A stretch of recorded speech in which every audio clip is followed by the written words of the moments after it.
What is up, guys? And in this video I'm going to show you the 3 editing tips in Premiere Pro that you better know as a videographer, video editor, and I'm going to show you in my laptop as well as on screen right now. So cut straight to the point, let's get into it. So tip number 1, or tool number 1, is I like to call my very favorite when it comes to Adobe Premiere, and I still use it to this day, is Warp Stabilizer. And if you don't know what Warp Stabilizer is it essentially takes any of your shaky footage, computerizes, zooms it in a little bit, and makes it electronically stabilized. And you can put any footage depending on the shakiness, of course. But what I like to do is I like to put it on clips that are handheld to give it more of this smooth type of stabilized look. And all you do is, I'll show you in a minute. So what you go is you go into your effects panel. Warp Stabilizer is under Distort. Definitely don't want to do Wave Warp, but you want to find a clip that has somewhat steady motion before applying it. Let's say this guy. This is some B-roll for another video. As you can see, there is a little bit of jitter here around the sides. So what I do is I drag this clip, you can double click it, and it'll have this blue banner. And you just wait a while as it is analyzing the clip. You can see here in Warp Stabilizer, it'll tell you how much time it is, as well as the different types of results that you can have. You can have it no motion, but I personally like to have it preferred on smooth motion, subspace warp. But this is what happens if you leave it on 50%, right? Actually not bad. There's a little bit of that weird artificial jitter. So when it comes to walking or stable shots, what I do is I lower this percentage. So a little trick I do is I put it to 1%. And as you can see, that's with 1%. Sometimes, depending on the stability of the clip, you can put up to 10%. There's a little bit of the flicker, but that's just pre-render. But as you can see, that versus having Warp Stabilizer turned off.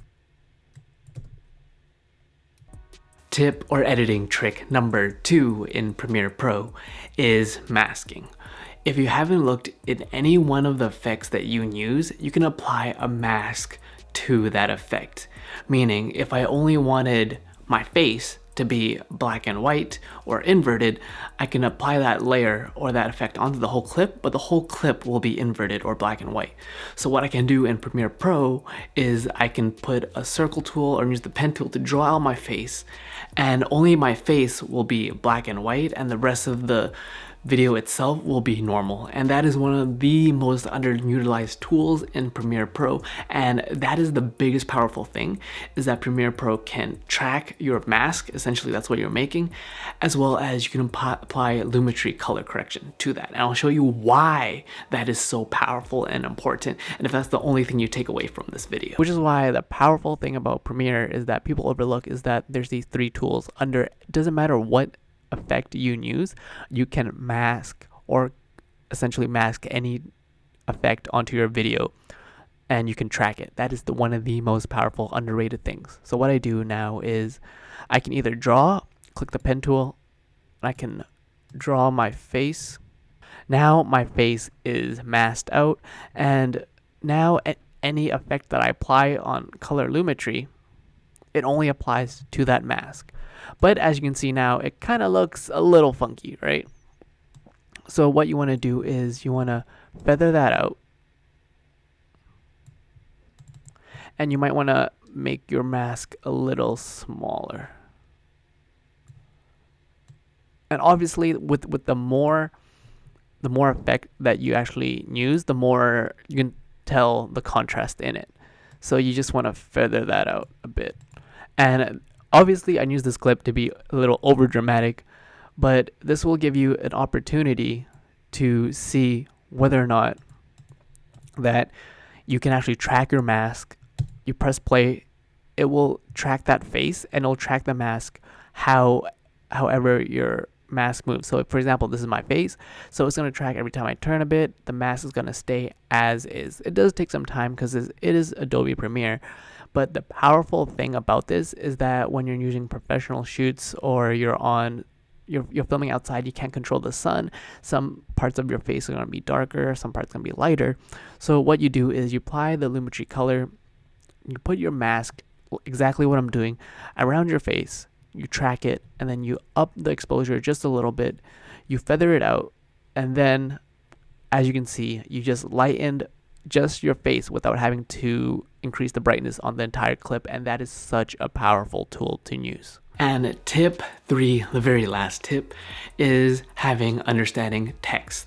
Yes, you can have a basic text layer on your screen, but you can apply different types of overlays as well as the opacity filters. And if you're familiar with After Effects, you can put your text layer as screen, so it takes away all the blacks in the video.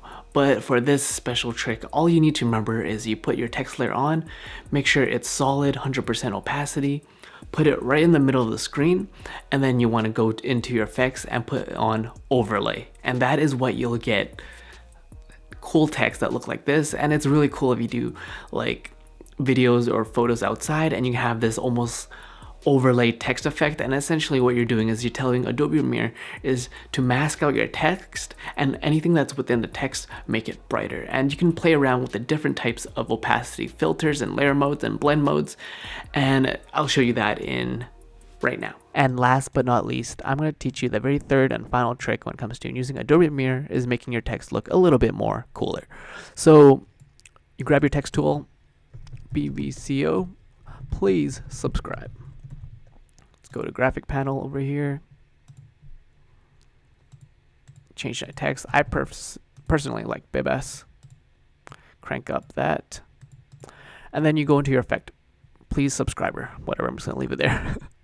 So what I'm gonna do is you click your text tool, you go into your effect panel, and under every type of layer there's always a blend mode, right? To make having your text look a little cooler or a little more different, what you can do is you leave it on normal, turn off your keyframe, and you can just lower the opacity. But what you can also do is you can play around with these different blend modes. So each one of these blend modes has a different type of property to it. Hence, each one of these are grouped. If you can't see, there's a little gray line here. So these ones are to darken the image or the layer. These ones will take out the darks. And I'm going to use the effect overlay. As you can see, overlay now, what it does is it makes anything within the text brighter.